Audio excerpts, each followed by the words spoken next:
Under head coach John Harbaugh, the Ravens a perfect 4-0 coming out of the bye week.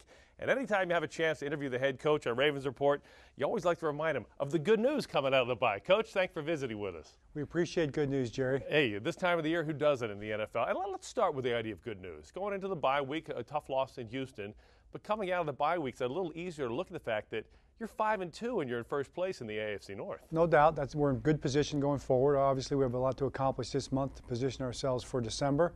But, challenges present opportunities, and it's an opportunity for us to look at ourselves and find a way to improve and get better. It gives us a little edge, makes us think about some things, makes us a little tougher.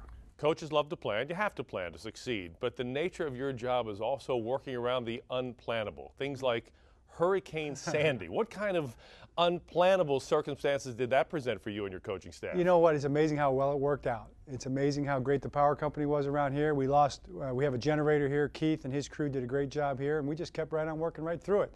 Guys had to go home, do some work at home, take care of their families a little bit. I lost my generator, but got it fixed to the surprise of my wife. And, you fixed it? Yes. My wife Captain was shocked. Handy. Yeah, she figured we'd be in candles all night.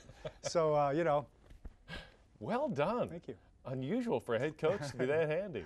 So you had a bye week, too. You had a chance to have a Sunday where you didn't have to be on the field. You didn't have to play a game. Right. Did you do the fan thing and watch football, or did you just get totally away from the game? I watched a little bit of football but got antsy. I just couldn't sit there and watch it. And Allison and Ingrid and I went out and played a little horse. We played a couple games, actually.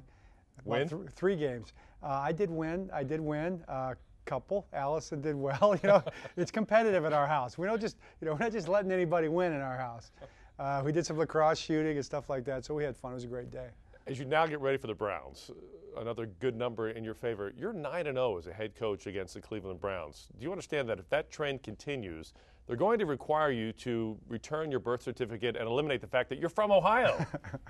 Hey, man, all I'm thinking about is one game coming up against a really good football team. And this is a Browns team that has won 2 of their last 3. They won their last 2 home games. As you break down the tape, what do you see from this Browns team in the area of improvement from when you saw them in Week 4? Right, well, it's across the board. Week 4, I felt like they were going to win games, and it was going to happen very shortly. That's a team that they're very physical. They've got good young players. They're salty on defense and special teams. They had to do some things to find a way to win some games, and they've done a great job of turnovers. They're third in the league in getting turnovers from their opponent, probably the #1 stat in winning and losing games. So they've done those things the last few weeks. Unlike the first time you played the Browns in Week 4, this time around you have Terrell Suggs in the lineup. He had a chance to play against the Houston Texans, and to a large degree that was very much about Suggs getting reacclimated on the field.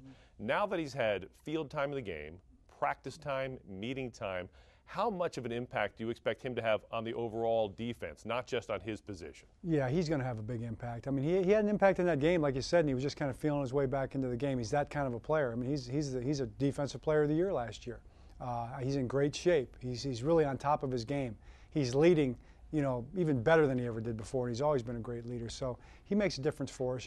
We're still missing 2 really good players, but nobody is at full strength. But having Terrell Suggs back is just a big plus for us. If you're a defensive coordinator, Dean Pease, it gives him a little bit of latitude in terms of strategy, calls, and just options in general, right? Absolutely. It makes everybody better. He's able to put guys in spots. It's funny when you slide a guy in, whether it's an offensive line, a wide receiver, a linebacking group, whatever it might be, you slide one person in, especially a person that good, it kind of shakes everybody else into spots where they're that much better.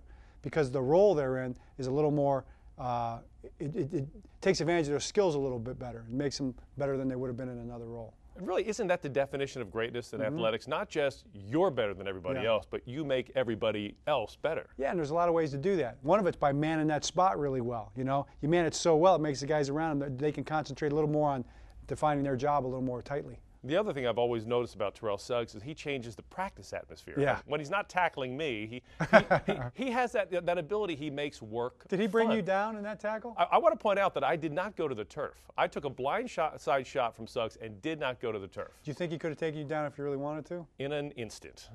Luckily, I didn't have a ball because I would have fumbled. Just done that? I would have given him the ball. Here, it's yours, please. I did chase after him, though. That wasn't very smart, was it? Why would you do that? Because I was thinking, if I hurt him, you're going to kill me.